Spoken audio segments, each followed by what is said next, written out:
All right, as we come back, we've been mentioning it earlier in the program, if you've been with us, Chris Hogan, Retire Inspired. This is a new book out, a forward in it by Dave Ramsey. Now, a lot of you, if you love Dave Ramsey, you already know Chris. He's been part of the Entree Leadership podcast. He goes out and does the stage events. And this book is talking about that it is not the age in which you retire. That could really... you look at that situation. Yeah, I hope not, Rick. We'll be 110. Well, it doesn't, that your age is not going to magically say if you turn this age and everybody says you should be retired that you can. Right. It's actually a financial number, and Chris joins us via the Rick and Bubba Celebrity Hotline. Hey, Chris, how you doing, buddy?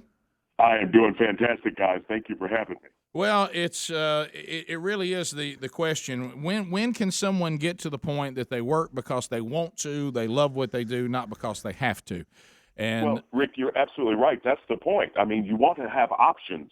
And so I want people to look at this and start to think about it, because we all can work with some crazy people. Now, not that you would say you do, Rick. Right. Well, look, Chris, we talked all fair. Let's keep that between us. Keep it down home. So, but now, Chris, is there any truth to the fact that you are also Terry Tate office linebacker? I mean, that rumor broke out here. It did. Well, you know what? We did film a video several years ago with me imitating that, and we had a lot of fun. There were some people that painfully paid for the honor stack video that we videotaped. Well, I know you spend a lot of time with Ramsey, and Ramsey's that friend. You like him, but you also don't want him to know certain things. Like you got to be on eggshells around it. Like that time he took away my fully customized van from me. Yeah. It's like, if he sees you, oh my gosh, does he know I have an American Express card? Yeah. I mean, Chris, we like to go out and eat. We like to buy lunch, and then you panic thinking, oh my gosh, I hope I don't pull the wrong card out. Yeah. I know. It's, where's my envelope? I know Ramsey's going to ask for it. Yeah. So, my gosh, I bought whole life insurance. Nobody tell Dave. Yeah, all the above. But anyway, so you've worked with him, all kidding aside. I think what you guys are doing, Bubba and I have talked about this. I know this is your passion too, just from getting to know you a little bit. We're not really, outside of what you and Ramsey are doing, we're not doing a very good job of teaching people really what may be one of the if not the most important thing is how to manage money and to the American dream and how to, I know that Dave said the great line, live like no other so you can live like no other. And there's a lot to that, but a lot of people see that as, well, what use is it, Chris? I mean, if I do all this stuff, I might be ready, but what has my life really been? And I think that's one thing you got to take on first off. If you're going to buckle down and try to get yourself financially stable, a lot of people see that as, was that really any life? Well, is that quality of life? Or what about I don't get to do anything fun? Yeah, well, I think you're absolutely right. It is so important for people to understand that better is available. Let's be honest. People are working hard out there. People are struggling. They're doing everything they can to make ends meet. And what I want them to understand is that they have an opportunity ahead of them. Let's make their hard work stand for something. Let's make sure you have some things that you can be able to enjoy later on. And what I don't want them to do is to hold on to regret and guilt. We've all done stupid with money. We've all made financial mistakes. The opportunity stands in front of them to do something a little bit different moving forward in 2016. And that's what I want people to have, is hope, an opportunity for better for themselves and for their kids. Well, and you talked about some of the things that, people would say, if I could take this amount of time off to go do something. I tell you what I like that you're not doing. I do not like this sentiment, and I do not think it's biblically sound, that somehow we're supposed to not work. Our goal is to not work. No, our goal is to be able to work and use our talents and gifts and our passions in the direction we want to, not what's mandated by the fact we're not financially stable. You're absolutely right. I mean, for me, I'm not going to just sit on a rocking chair on the front porch. I got stuff to do. Right. I think we all want to use our skills, whether we're doing mission trips abroad or in our hometown. We're all called to do something. But I want people to have more options of what they do and not do things they don't want to. Now, would you consider fishing and hunting a job and work? I need to know. Sure. Yes, sir. Absolutely, because you are working hard to hunt and to catch stuff. That's right. So that is work. Yeah, yes. Yeah. Well, if you fish, I like this program already. Sadly, if you fish and hunt the way I do, it is work. Because we kill a lot more time than anything, don't we? But so this thing about a number. Talk to us. more on the specifics of this. What kind of number should we be looking for to try to get to that point so we can do what we want to do? I'm not going to use the word retire because that's obviously painted in a bad light here.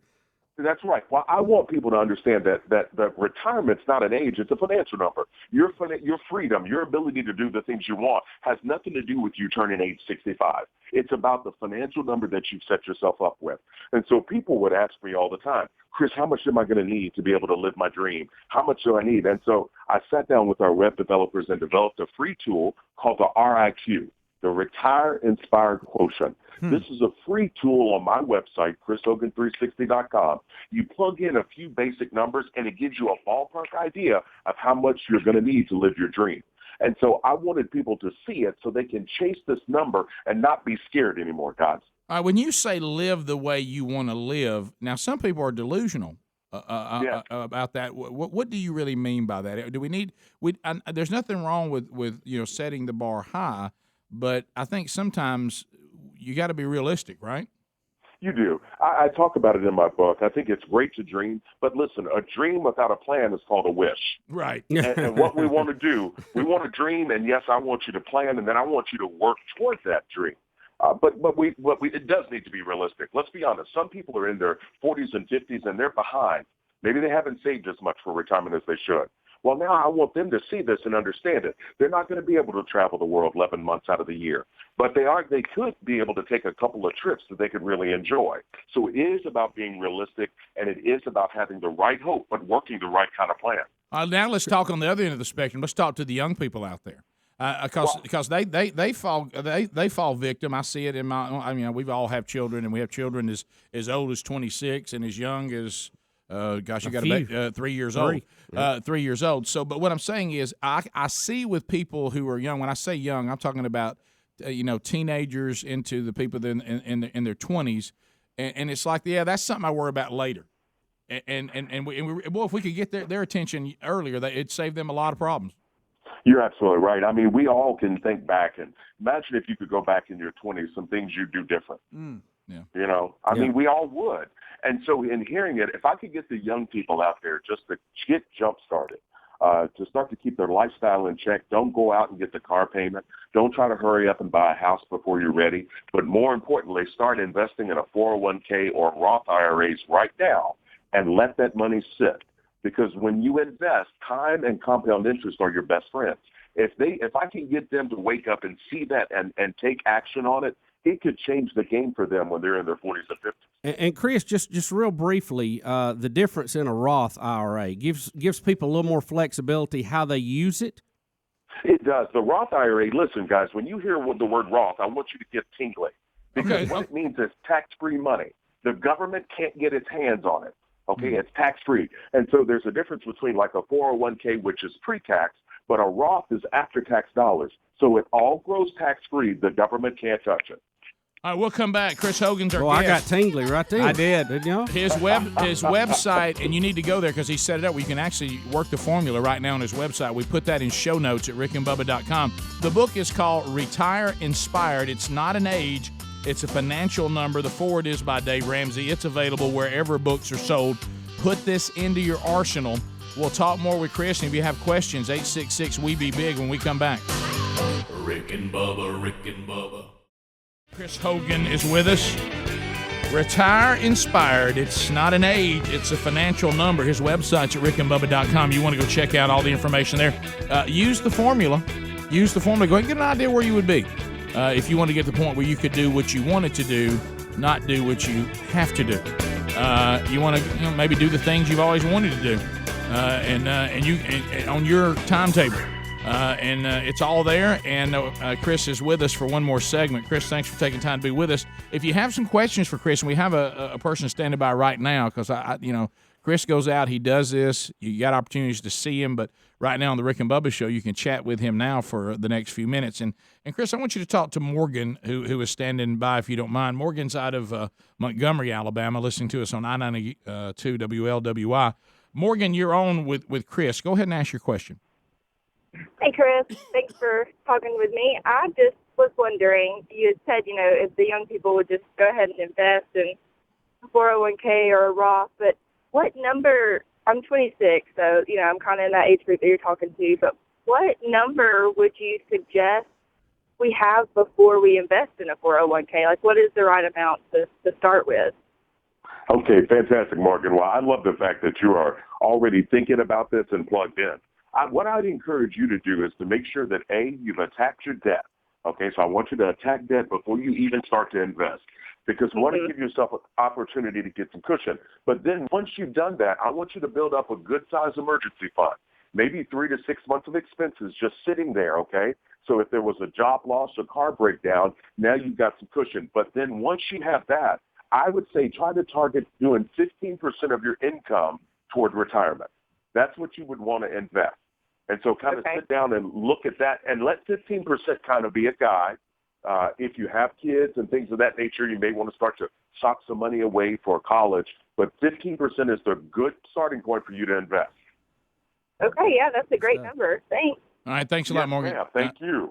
I think what you're trying to tell the young people right now, which is true. We talk about this a lot from a spiritual standpoint. I get a chance to teach young people, and I say so many times when you're young, you want to squander that time when you don't realize you have more freedom right now to be able to do things that when people get married and have responsibilities of a spouse and a child, and in your case, we were talking spiritual, but you're talking financially. Hey, you're just worrying about your situation right now, so you're able to try some things that are a little more bold that you can't do when you start having a family. Well, you're absolutely right. And as they look at it for young people, I want them to hear me. Oftentimes people will say, well, Chris, you and Dave don't want us to have no stuff. Right. And I say, well, listen to me. That's not true. I just don't want stuff to have you. Chris, how to preach. Amen. Yes. And so being able to have that awareness and enjoy some things, but let's not make enjoyment the only thing that we do. And so be out, have some fun, pay cash, do some stuff. But I also want you preparing for your future, because you're right. There is going to come a day where you do get married and you do have kids and you have these responsibilities. And what we want to do is serve our families well. And we can do that when we follow a plan.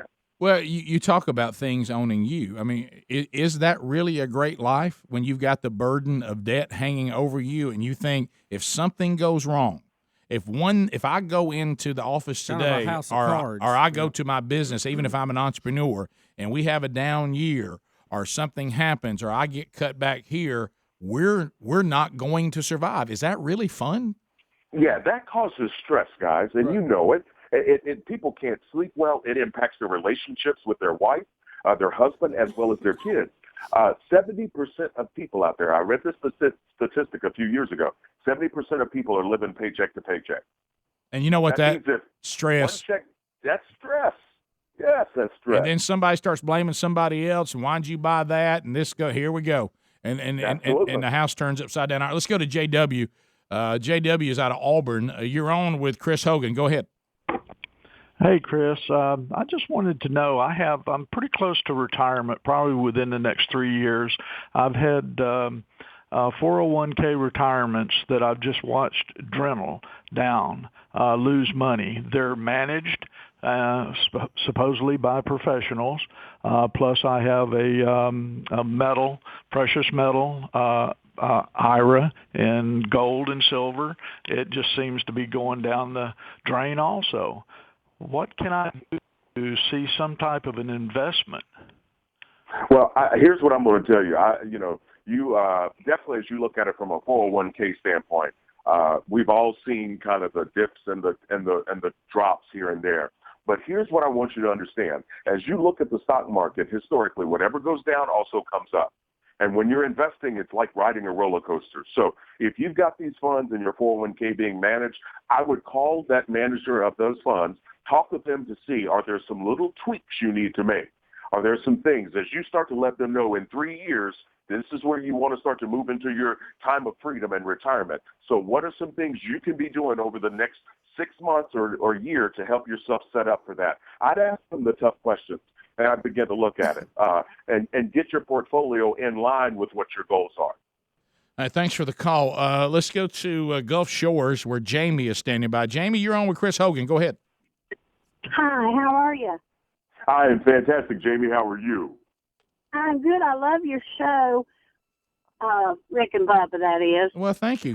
Chris has only made it better today. Well, my question would be, and this is probably kind of a little off kilter of what you teach. I used to live in Nashville and listen to Dave all the time, but my question is, how do you know, my husband and I are both retired. We're financially okay, but how do you help family members who are just 100% in denial and, you know, they're almost about to face bankruptcy, but they have brand new vehicles in the front yard and they don't want to do anything. You know, I'm a Christian and I feel like, okay, God's going to punish me if I don't just keep shelling them money, but yet they're not doing anything to help themselves. So it's kind of.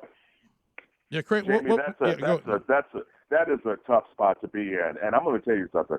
I don't believe that God would judge you if you don't keep doing everything for these people that aren't willing to help themselves. Right. I think it's one of those things where you and your husband sit down together, and I want you to do something my grandmother taught me years ago. She said, honey, when you make decisions, I want you to be prayerful and careful. And so I want you to pray, you and your husband, and be very clear about what you can do. But understand that people make their own decisions. You can't make people do anything. But I want you to keep praying for your family members, help them in the areas that you can. But you guys stay focused and keep helping people that appreciate it and in your community and in your church. Yeah, I think usually people will send you a signal if they're going to make changes. So it's one thing and to help someone, and then all of a sudden they'll usually show you signs. You'll see lifestyle changes, whatever, and that's usually the thing. Hey, man, I'm going to help you through this. But when you give somebody money and you just see them keep squandering it over and over again, you have no obligation to continue to shovel down that hole. I mean, you really don't. Matter of fact, you're enabling their bad habits. Hey, Chris, exactly right. What a pleasure to get to talk to you. I hope we get to do it again. Yeah, man. The book is Retire Inspired. It's available everywhere books are sold. His website is at shownotes@rickandbubba.com. Take care, Chris. God bless you. Thank you, my friend. Come see us. All right, we'll be right back.